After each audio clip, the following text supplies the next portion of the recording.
The assault on the North American mining complex began at exactly 0347 hours, when the night shift guards were at their lowest alertness. Kate Williams led the main strike force through the perimeter defenses while Carlos Kim disabled the security systems from inside.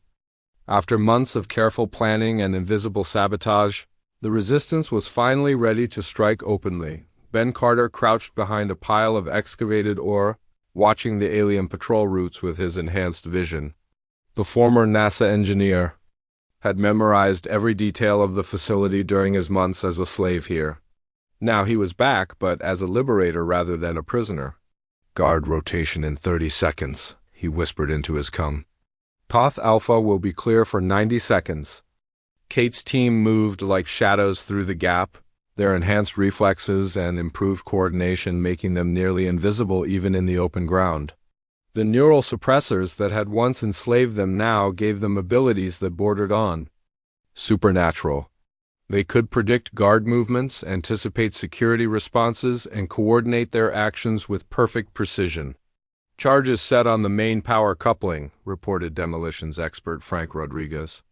The construction worker had learned to build and destroy with equal skill during his time in the camps. "Ready to cut their primary power on your signal." Tony Valdez was already inside the communication center, his hands moving across alien control surfaces like a pianist playing a familiar song. The Zephyrian quantum encryption that had once seemed impossible now yielded to his enhanced understanding like a lock opening to the right key. "Communication blackout in progress," he transmitted. "They won't be able to call for help for at least 6 hours." The first phase of the assault was flawless. Power systems failed in carefully planned sequences.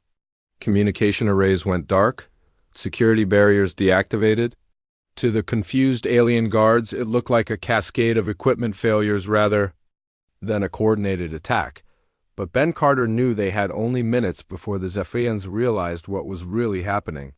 He signaled to Kate, and the second phase began. Resistance fighters emerged from hiding all across the complex. They moved with the enhanced speed and coordination that the neural suppressors had given them, overwhelming guard posts before the aliens could react. But they were careful not to kill unnecessarily. Every alien death would bring retaliation against human civilians elsewhere. "Stun weapons only," Kate ordered. "We want prisoners, not corpses." Dr. Dan Cross had provided them with weapons that could penetrate Zephyrian energy shields but designed to incapacitate rather than kill. The aliens dropped unconscious without understanding what had hit them. Within 20 minutes, the complex was secure. 3,000 human prisoners were free, and 27 alien guards were unconscious in the detention cells that had once held their victims. "This is incredible," breathed Amy Roberts as she looked around the liberated facility. The former teacher had brought her enhanced students to help with the operation, and their abilities had proven invaluable. "We actually did it," but Ben Carter was not celebrating yet. His enhanced mind was already calculating the consequences of their victory. "This is just the beginning. When they realize we've taken a major facility, they'll send everything they have to retake it." As if summoned by his words, alarms began sounding from the alien command ship hovering over distant Denver. Through Tony's hijacked communication system, they could hear the frantic reports flooding the alien network. "Mining Complex 7 is not responding. All guards offline. Possible equipment failure cascade. Negative, Command. This appears to be organized. Resistance. Recommend immediate military response. Impossible. Humans lack the capability for coordinated assault on this scale. Evidence suggests otherwise, Command. Requesting permission to deploy strike corps." Kate felt a chill run down her spine. The Strike Corps was the Zephyrian elite military unit, designed specifically for crushing rebellions on slave worlds. If they came to Earth, the real war would begin. "All teams, prepare for incoming hostiles," she ordered. "This is no longer a liberation mission, this is a siege." Commander Nick Bailey was ready. The former military officer had spent months preparing the complex's defenses, using captured alien technology to create weapons and barriers that could stand against Zephyrian assault forces. The irony was perfect. They would defend their freedom. with the very tools their oppressors had provided. Energy shields at maximum, he reported. Anti-aircraft batteries online. All defensive positions manned and ready. The strike corps arrived 2 hours after the complex fell. 50 Zephyrian combat ships descended from orbit, their weapons charging with deadly energy. To their commanders, this should have been a simple matter of exterminating a few rebellious slaves and retaking their facility. They had no idea what they were about to face. The first wave of fighters met a wall of precisely targeted defensive fire. Ben Carter had calculated the optimal firing solutions using his enhanced mathematical abilities, while Don Cross had designed weapons that could punch through Zephyrian shields like paper. The alien ships, accustomed to facing primitive weapons, were completely unprepared for the coordinated defense. "Impossible," transmitted the Strike Corps' commander as 3 of his ships exploded in rapid succession. "These are not primitive weapons, requesting additional support." But additional support was not coming. Across the continent, other resistance cells had launched their own operations, timed to coincide with the assault on the mining complex. Communication arrays were going dark. Supply lines were being severed. Command and control centers were falling to invisible attackers who struck without warning and vanished like ghosts. Pilot Megan Walsh led her squadron of captured alien fighters against the Strike Corps' fleet. Her enhanced reflexes let her anticipate enemy movements before they happened, while her improved tactical thinking allowed her to coordinate her pilots like pieces on a chessboard. "This is Phantom Leader," she transmitted. "Break and attack. Show them what enhanced humans can do." The battle was unlike anything the Zephyrians had ever experienced. Human pilots with superhuman reflexes flew alien ships with perfect understanding of their capabilities. Human gunners with enhanced pattern recognition targeted weak points that alien designers had thought were impossible to hit. Human tacticians with accelerated thinking developed strategies faster than alien computers could calculate responses. For the first time since they had begun conquering worlds, the Zephyrian Strike Corps was losing. "Fall back," ordered the alien commander as more of his ships fell to human weapons. "Regroup at Command Base Alpha, request immediate reinforcement from the fleet." But the fleet was having its own problems. Captain Ryan Torres had used his months in the shipyards to plant Don Cross's sabotage devices throughout the Zephyrian vessels. Now, as the aliens tried to deploy their full military might against Earth, their own ships were betraying them. Primary engines offline, cause unknown. Weapon systems malfunctioning, unable to target, life support fluctuating. Emergency repairs needed. The great alien fleet that had conquered Earth now found itself crippled by mysterious equipment failures. What they did not know was that every failure had been carefully planned months in advance by enhanced human minds that could think circles around alien technology. Dr. Eva Torres watched the battle from her laboratory, monitoring alien thoughts through the neural interface technology she had developed. The confusion and fear she detected in their minds was satisfying but also concerning. "They're starting to realize how badly they underestimated us," she reported to Kate Williams. "But that means they'll escalate. This won't end with one battle." Kate nodded, watching the tactical display as the Zephyrian forces retreated from the mining complex. They had won their first major victory, but the war was far from over. "Let them escalate," she replied. "Every move they make, we'll be ready for. They created us, after all. They gave us the tools to think faster, plan better, and fight smarter than they ever could." Around the liberated complex, 3,000 freed humans looked up at the sky where alien ships burned like falling stars. For the first time in almost a year, they were seeing their oppressors retreat in defeat. "This is just the beginning," Ben Carter announced to the cheering crowd. "Today we proved that humans cannot be enslaved. Tomorrow we'll prove that humans cannot be stopped." The first victory was complete. The enhanced slaves had become enhanced warriors, and the galaxy would never be the same. The Zephyrians had tried to break humanity's spirit and failed. Now they would learn what happened when that spirit was set free. The real war was beginning, and humanity was no longer fighting just for survival. They were fighting for the freedom of every enslaved species in the galaxy. The hunters had become the hunted, and the galaxy itself was about to change hands. Admiral John Carter stood at the observation deck of Luna Station, watching Earth turn slowly in the darkness. 3 years had passed since the Treaty of Proxima ended the first war between humans and the Zephyrian Empire. The blue planet below looked peaceful, but Carter knew better than to trust appearances. "Sir, the morning reports are ready," said Lieutenant Commander Rachel Kim as she approached with a datapad.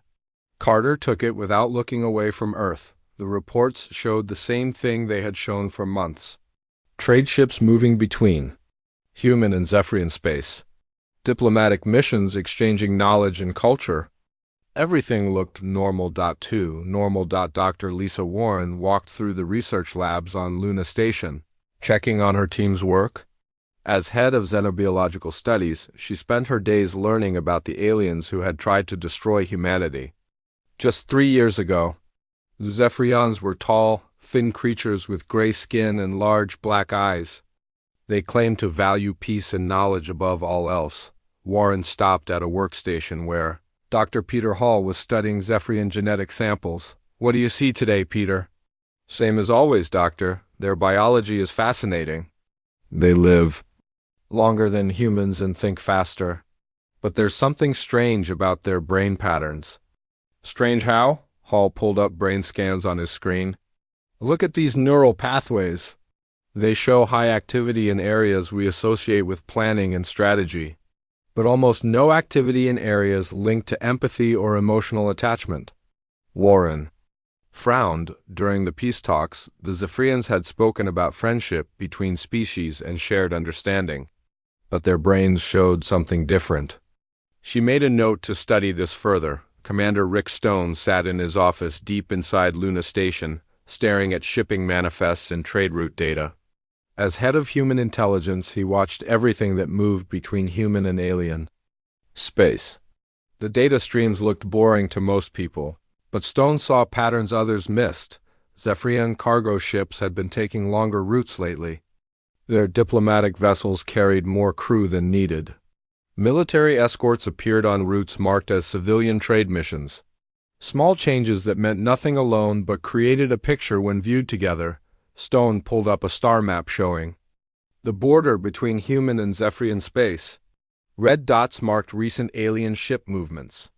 Most followed normal trade patterns, but some made no sense for peaceful commerce. He highlighted these ships and sent the data to his analysis team. Captain Susan Blake commanded the HMS Voyager, one of 20 human ships patrolling the neutral zone. Her crew of 45 monitored alien activity and kept watch for any signs of treaty violations. Today felt like every other day for the past 6 months. Quiet. Too quiet. "Captain, we're picking up a Zephyrian diplomatic convoy at the edge of sensor range," reported her communications officer, Lieutenant James Cooper. "How many ships?" "3 vessels, ma'am. 1 diplomatic cruiser and 2 escorts," Blake nodded. "Standard formation for a diplomatic mission? Keep monitoring." But something bothered her about the escort ships. They moved in attack formation rather than protective positions. She made a note in her log and continued watching.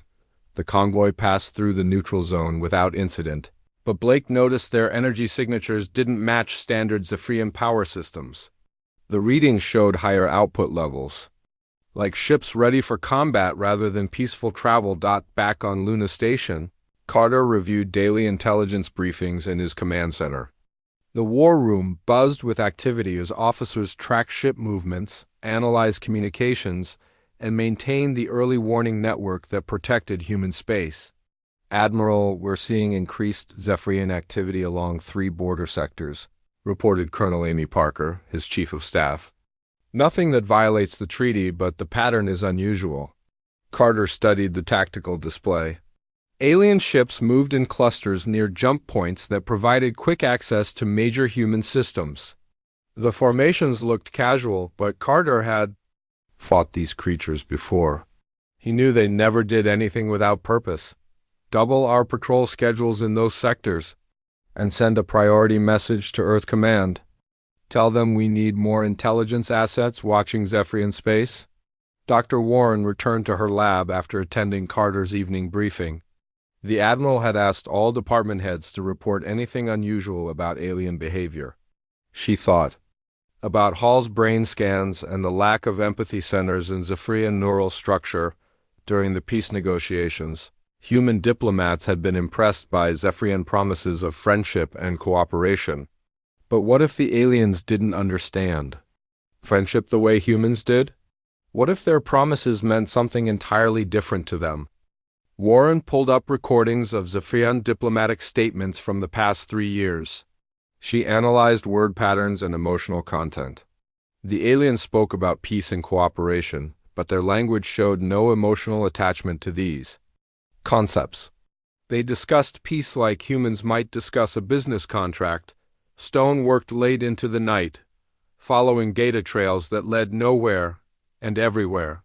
His computers processed millions of data points, looking for patterns in the noise. Something was happening in Zephyrian space, but he couldn't identify exactly what. A priority alert flashed on his screen. One of his deep space monitoring stations had intercepted fragments of an encrypted Zephyrian transmission.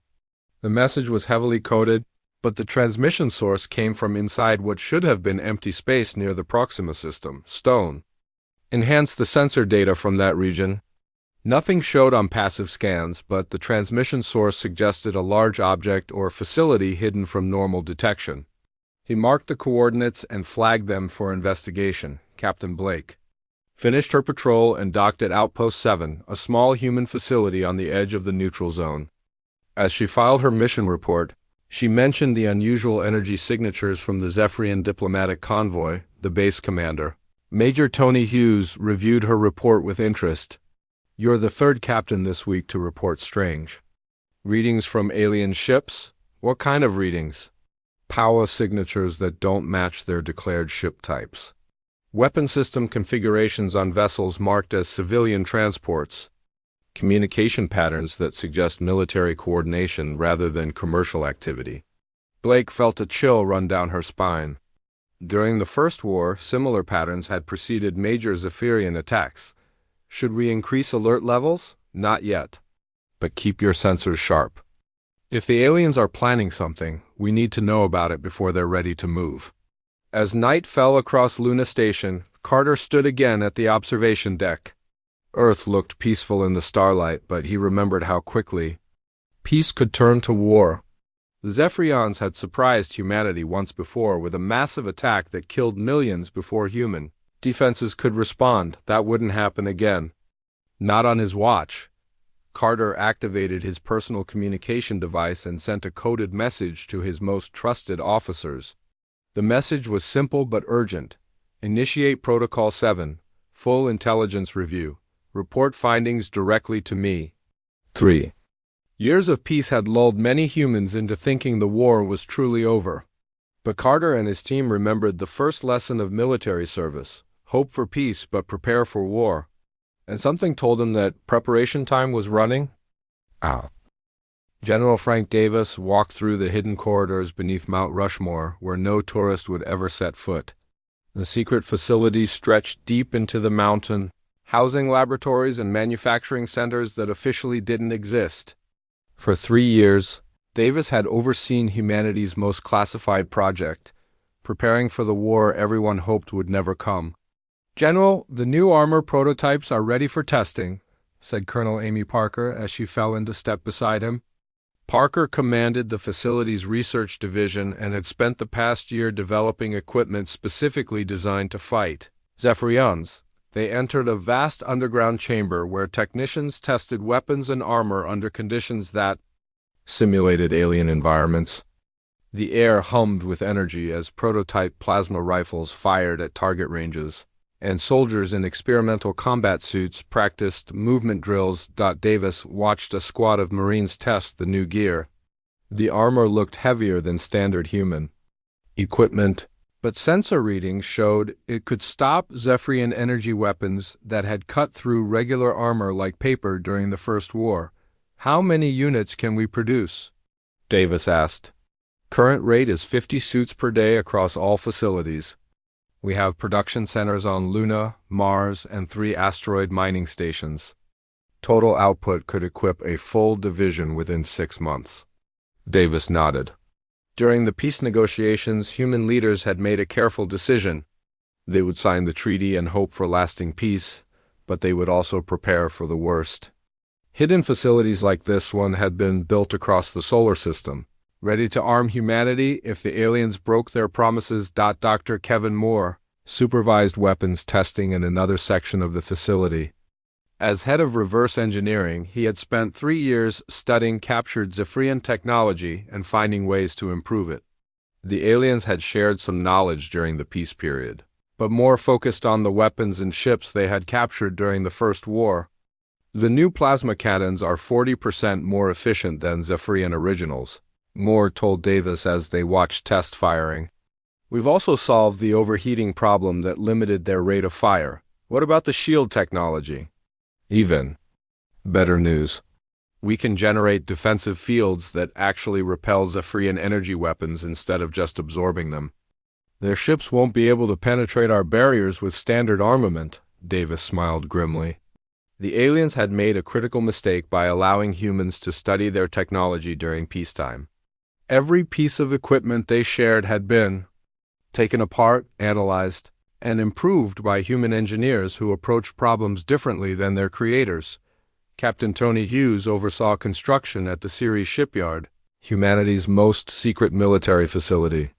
Hidden inside the asteroid belt, the shipyard had been disguised as a mining operation while actually building a new class of warship designed specifically to fight Zephyrians. The ships looked different from standard human vessels.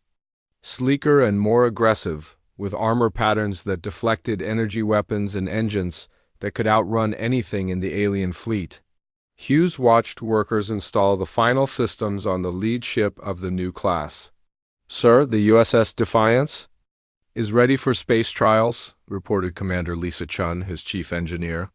"All systems are online and weapon mounts are complete." Hughes boarded the ship for its first test flight. The bridge felt familiar yet alien, with controls adapted from Zephyrian designs but laid out for human use.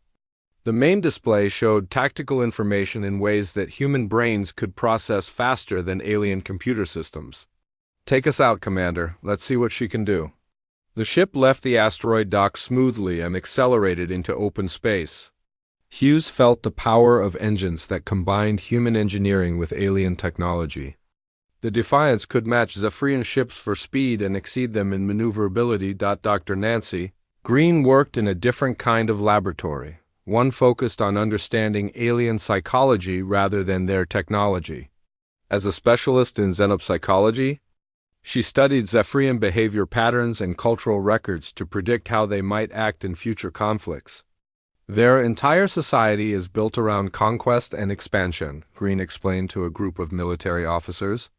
"They've never encountered a species that could match their technology, so they've never learned to coexist as equals." She pulled up cultural analysis data on her screen. "During the peace negotiations, they agreed to our terms because they were surprised by our defensive capabilities. But everything in their history suggests they view the treaty as a temporary setback, not a permanent solution." The officers took notes as Green continued her briefing. "Zephyrians don't form emotional bonds the way humans do. When they speak about friendship and cooperation, they mean something closer to temporary alliance for mutual benefit. They'll honor the treaty only as long as it serves their purposes." "How will we know when they're ready to break it?" asked Colonel Parker. "They'll test our defenses gradually, looking for weaknesses. Increase ship activity near border zones. Diplomatic missions that gather intelligence rather than building relationships. Small violations that push treaty boundaries without breaking them completely." Back at Luna Station, Commander Rick Stone coordinated intelligence gathering across human space. His network of agents and monitoring stations watched every Zephyrian movement, looking for signs that the aliens were preparing for renewed conflict. "Sir, we've confirmed the location of that hidden facility near Proxima," reported his chief analyst, Lieutenant Sarah Martinez. "Deep space reconnaissance shows a large construction project disguised as an asteroid mining operation." Stone studied the sensor data. The facility was massive, easily large enough to build warships or serve as a staging area for military operations. What kind of construction? Unknown, sir. The facility is heavily shielded and our probes can't get close enough for detailed scans. But energy readings suggest industrial-scale manufacturing. Stone marked the facility on his tactical map. 3. Similar installations had been discovered in the past month, all hidden in supposedly empty space near major human systems. The pattern suggested the Zephyrians were building something they didn't want humans to see. Admiral Carter convened a secret meeting of his senior staff in Luna Station's most secure briefing room. The officers who attended this meeting knew about humanity's hidden preparations and the growing evidence that the peace treaty might not last. "Gentlemen and ladies, we have a problem," Carter began. "Intelligence reports suggest increased Zephyrian activity across multiple sectors. Hidden facilities, unusual ship movements, and communication patterns that indicate military planning." He activated the holographic display, showing a star map dotted with red markers. "These are confirmed or suspected alien military installations built during the peace period. All are positioned to threaten major human colonies or trade routes." "Colonel," Parker studied the map. "It looks like they're surrounding us." "That's exactly what it looks like. Which means we need to accelerate our own preparations." Carter outlined the current status of humanity's secret military buildup. Hidden factories were producing weapons and armor at maximum capacity. New ships were being built in concealed shipyards. Special forces units were training for operations. "Behind enemy lines? How long before we're ready?" asked Captain Blake, who had been called in from Border Patrol duty. "If we're talking about matching their current known capabilities, we're ready now," Carter replied. "But if they've been building new weapons during the peace period, we need more time to assess and counter their developments." Dr. Warren attended the meeting to brief them on Zephyrian biology and psychology. "Based on our studies, they're incapable of forming genuine emotional attachments to other species. The peace treaty was signed because we surprised them with our defensive capabilities, but they've spent 3 years studying our weaknesses." "What weaknesses?" asked Stone. "They think we're too trusting, too willing to believe in peace. They assume we've let our guard down and reduced our military readiness." Carter smiled coldly. "Then they're in for a surprise." General Davis joined the meeting via encrypted communication from his mountain facility. "Our production facilities are running at full capacity.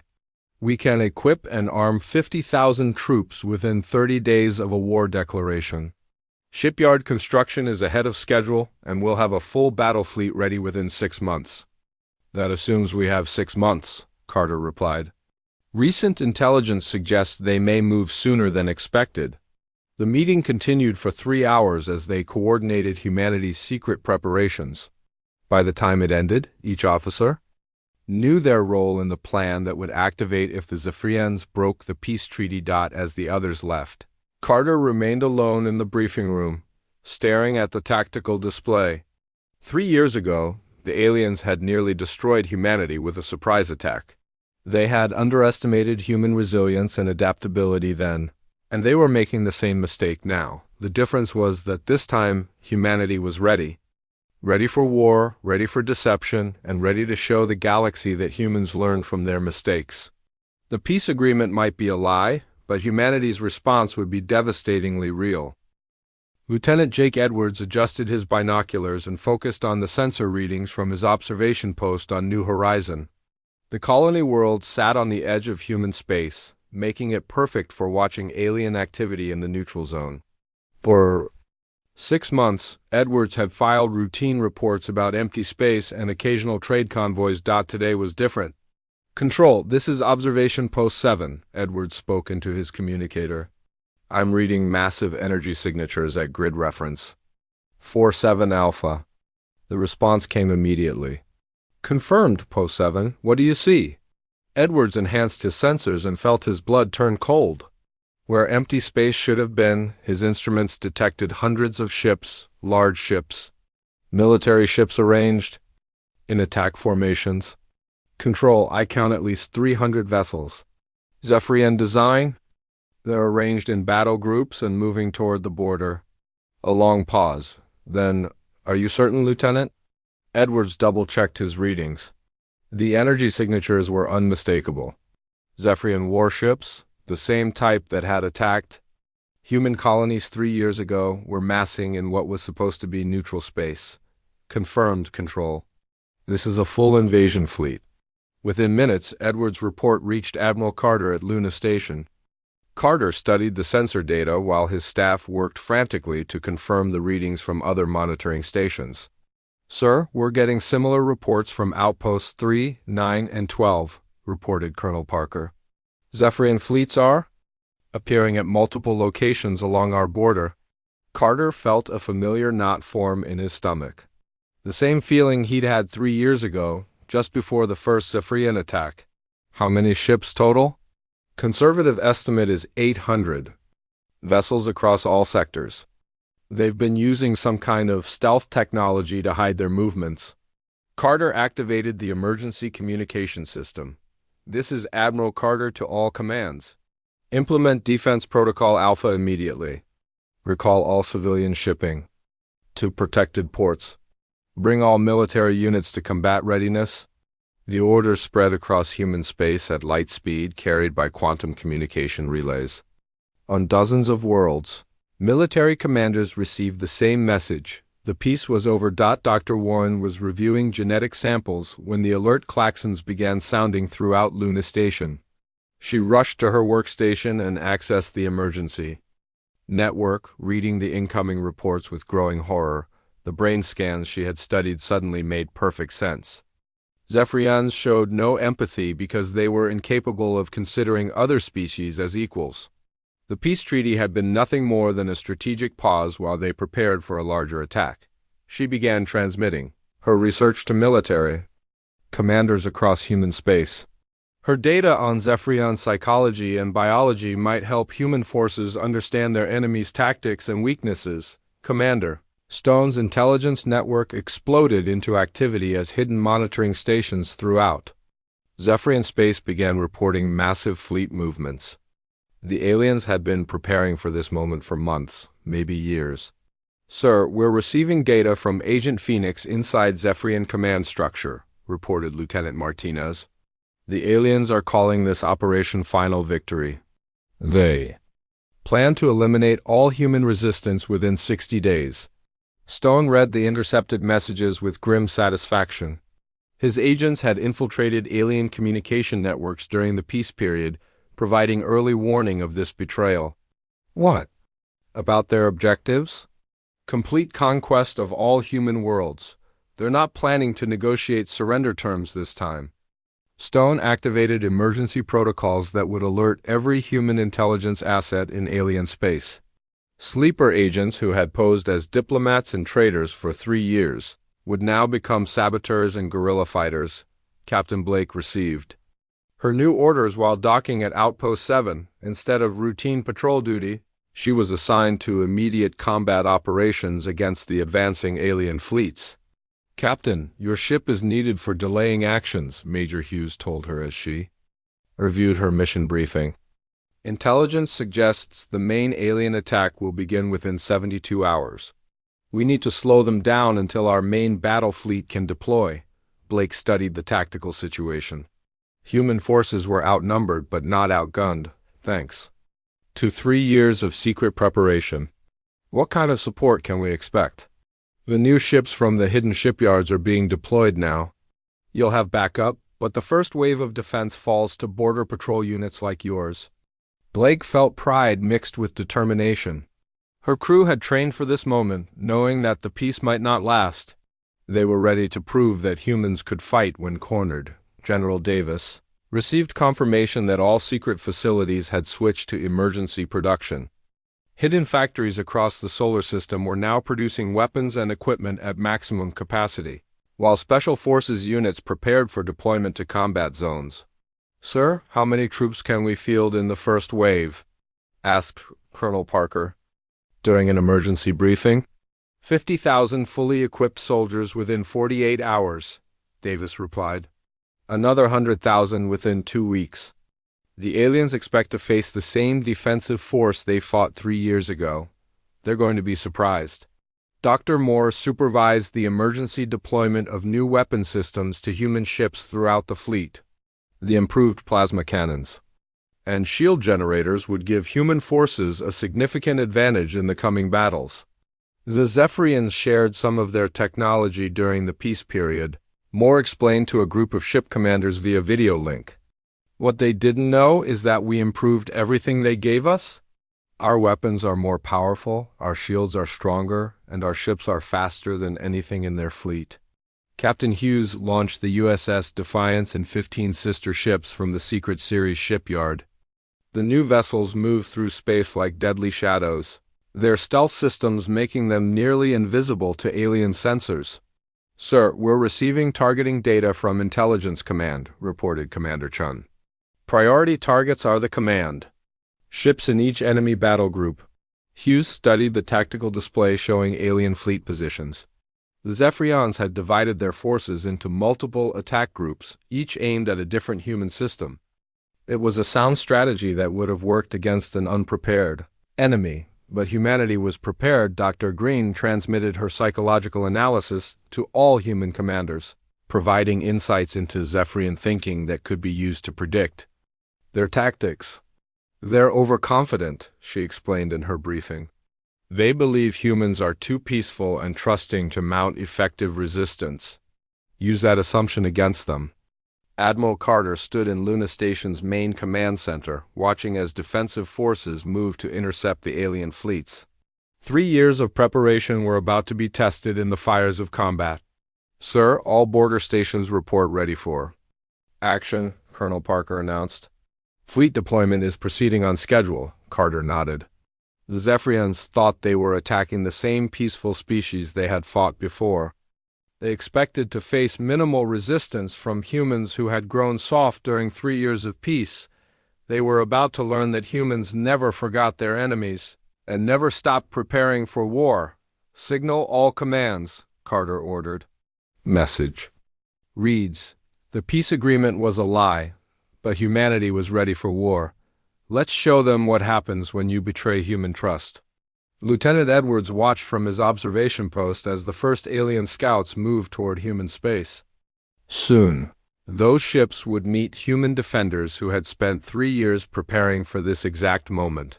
The second war between humans and Zephyrians was about to begin, but this time the aliens would face an enemy that was ready, willing, and eager to fight. The peace had been a deception, but human preparation was devastatingly real. Edwards smiled grimly as he tracked the approaching enemy ships. The Zephyrians were about to discover that humanity's greatest strength wasn't their technology or their numbers. It was their ability to learn from their mistakes and their refusal to be fooled twice by the same enemy. The war was coming, and humanity was ready. 6 months into the war, Admiral Carter stood before a holographic display showing the transformed battlefield of space. What had begun as a desperate defense against alien invasion had become something the Zephyrians never expected, a systematic, human counteroffensive that was pushing deep into enemy territory.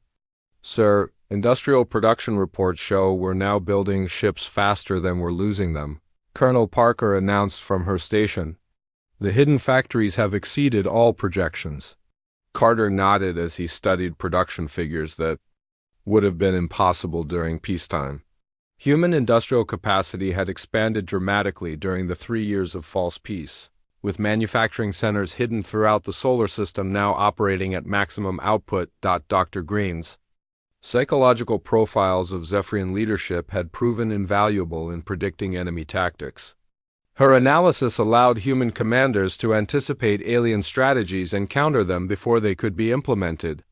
"The Zephyrian command structure is breaking down," Green explained during her latest briefing to military leadership. "They're a hierarchical species that depends on central authority. When we began targeting their command ships, we disrupted their entire decision-making process." She pulled up intercepted alien communications showing confusion and conflicting orders within enemy fleets. "They're not used to adapting quickly to changing circumstances. Human tactical flexibility is completely outside their experience." Commodore Blake, recently promoted after her successes in border defense, now commanded a fleet of 30 ships conducting deep strike operations against Zephyrian supply lines. Her forces moved through enemy space like hunting wolves, striking fast and disappearing before alien reinforcements could respond. "Target confirmed," reported her tactical officer as they approached a Zephyrian logistics hub. "Major supply depot with minimal defensive coverage." Blake smiled as she watched enemy ships scramble to form defensive positions. "They're still using the same tactical formations from 3 years ago, fire when ready." The human attack ships opened fire with improved plasma cannons that cut through alien defenses like they didn't exist. Within 20 minutes, the supply depot was destroyed, and Blake's fleet was jumping to hyperspace before enemy reinforcements arrived. The Battle of Vega system became the turning point that proved human forces could not only defend their territory, but also defeat Zephyrian fleets in open combat. Admiral Carter commanded the human battle fleet from his flagship, watching as 200 human ships engaged 300 alien vessels in the largest space battle in galactic history. "Sir, enemy formation is beginning to break apart," reported his tactical officer. "They're losing cohesion under our concentrated fire." Carter watched the battle unfold on his tactical display. Human ships moved in coordinated patterns that confused and overwhelmed the rigid Zephyrian formations. Where alien commanders followed predictable strategies, human captains adapted their tactics moment by moment. "All ships execute pattern Delta," Carter ordered. "Focus fire on their heavy cruisers." The human fleet shifted formation smoothly, concentrating firepower on the largest enemy ships. Improved human weapons punched through Zephyrian shields and armor, destroying vessels that the aliens had thought were invincible. Dr. Moore watched the battle from his laboratory, monitoring the performance of weapon systems he had spent 3 years developing. His improvements to alien technology were proving devastatingly effective against their creators. "Sir, weapon efficiency is exceeding all test parameters," his assistant reported. "The new plasma cannons are destroying enemy ships with half the power consumption we estimated." Moore felt grim satisfaction as he watched human weapons tear through alien fleets. The Zephyrians had shared their technology during the peace period, thinking it would build trust between species. Instead, it had given humans the knowledge they needed to build superior weapons. General Davis coordinated ground operations across 12 worlds where Zephyrian forces had established footholds. The enhanced soldiers of Project Prometheus were proving their worth in close combat, matching alien warriors in physical capability while surpassing them in tactical thinking. Sergeant Johnson led his enhanced squad in an assault on a Zephyrian command post on the colony world of Haven. His soldiers moved through the alien positions like deadly shadows, their enhanced speed and strength making them nearly unstoppable. "Contact left," Johnson called out as his squad engaged enemy troops. His enhanced reflexes allowed him to dodge Zephyrian energy blasts while returning fire with pinpoint accuracy. The aliens fought with desperate courage, but they were facing humans who had been specifically designed to counter their advantages. Enhanced soldiers could match Zephyrian physical capabilities while retaining human creativity and adaptability. Commander Stone's intelligence network had expanded throughout Zephyrian space, with human agents now operating openly as guerrilla fighters behind enemy lines.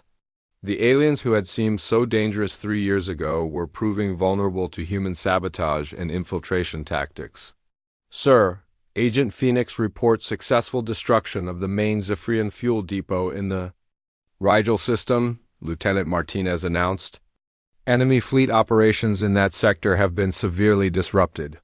Stone reviewed intelligence reports showing the systematic collapse of Zephyrian logistics and communication networks. Human agents moved freely through alien space, striking at targets the enemy couldn't protect. Captain Hughes commanded a squadron of stealth destroyers that hunted Zephyrian command ships throughout enemy territory. His vessels could penetrate alien sensor networks undetected, allowing them to strike at the heart of enemy formations. "Sir, we've located the Zephyrian Fleet Commander's flagship," Commander Chun reported from the sensor station. "Heavily defended, but within attack range." Hughes studied the tactical situation.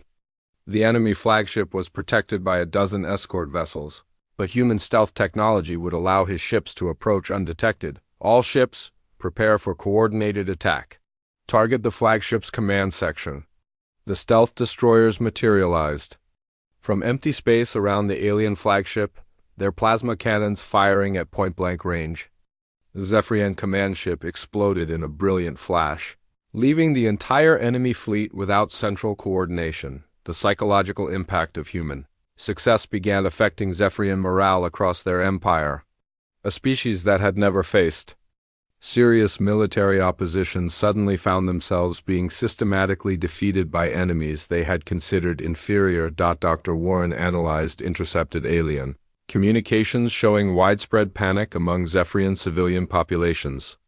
"They're not used to losing," she explained to Admiral Carter during a strategic briefing. "Their entire culture is built around the assumption of military superiority." "How does that affect their ability to continue fighting?" Carter asked.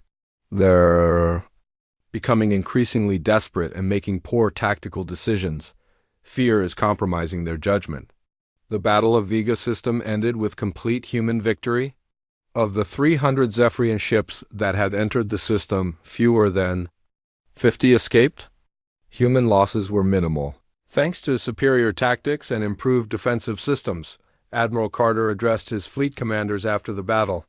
"Today we proved that human forces can defeat any enemy when properly prepared and equipped." The aliens thought they were fighting the same species they encountered 3 years ago. Instead, they found an enemy that had learned from the first war and improved every aspect of their military capability. The victory at Vega opened the way for human forces to advance deep into Zephyrian space. Alien colonies that had seemed untouchable now faced human attack fleets equipped with weapons and tactics the defenders couldn't counter. General Davis coordinated the next phase of human operations, a systematic campaign to eliminate Zephyrian military capacity and liberate occupied worlds. Enhanced soldiers, improved weapons, and superior tactics had given humanity the tools they needed to turn defense into conquest. "Sir, how far do we push the offensive?" Colonel Parker asked during a strategy meeting. Davis studied star charts, showing Zephyrian territory that was now within reach of human forces. "Until they surrender unconditionally or we eliminate their ability to threaten human worlds." The peace agreement was a lie, but our response will be completely honest. As human fleets advanced through enemy space, the galaxy began to understand that a new power had emerged. Humanity had evolved from a defensive species into an offensive force capable of projecting power across interstellar distances. The Zephyrians had wanted to destroy humanity and claim their worlds. Instead, they had awakened a sleeping giant that was now systematically dismantling their empire. The peace agreement had been a deception, but human retaliation was devastatingly real. 6 months after the war began, human forces controlled more territory than they had ever held before. The species that had once struggled to defend their own worlds now commanded fleets that struck fear into alien hearts across the galaxy. The war was far from over, but its outcome was no longer in doubt. Humanity had proven that when betrayed and attacked, they could become the most dangerous species in known space.